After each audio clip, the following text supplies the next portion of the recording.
Everyone, today we will talk about how to fix or how to solve the problem of too many requests on the application of CapCut. You will go to settings.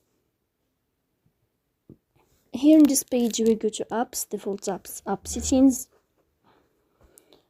On above you will search about the application of CapCut and you will enter here. You will search about CapCut app. And you will wait a moment here until you show it's showing to you. Then here in this page you will click on first stop and you will click OK. After that you will enter to storage. Then you will click on clear cache. In the end you can turn off your phone and you can restart your phone again to fix that problem. So please don't forget to support us by like and subscribe.